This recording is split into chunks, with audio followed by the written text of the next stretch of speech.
enne baby Kumase no ewono ye kamea ese nka eye domafo ne dia na ye amai mienu eka doma ho ena omote saa state no ba ko ne tafo eye Kumase tafo ya ena amakom afei doma miensa no ena nka Kumase man we say eye one dia. Okay. Wo mote ho no wana Asante. So you see say omo ase no wasante more than the bono no.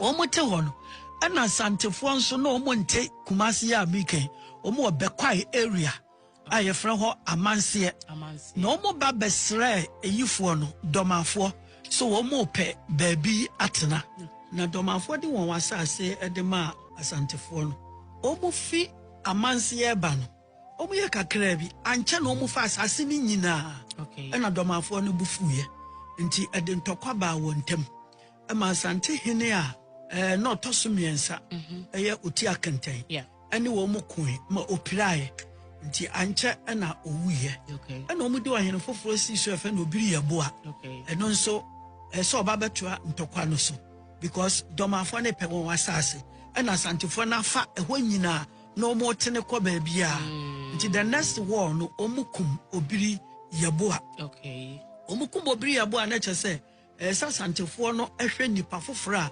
obeba bedi akonwa no. Okay.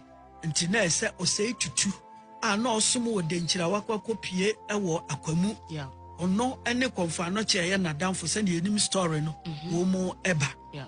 Wo mu ba ene ne ma wo mu tumi defeat dench doma no was simply because wo mu fra kwamu ba Christian Castle ebeto tuo na ancestors kuma wo mu mema hanan 400 very strong soldiers said wo mu enka wo ho to mu duru ho no weapons no wo mu de kwai na interior fo no wo mu hunu bi da on se coast fo na ni abrofo di edwa nti wo mu hu ade foforo nti ema eye so easy so mbe defeat doma na wo mu ekum doma fo so hene a wo ye doma akusi nti na chesa ya 11 na mo Asantefo amfa nso a konfo anochi hye se yempam wo mu firi okra ne wo ma ye ne ye musuo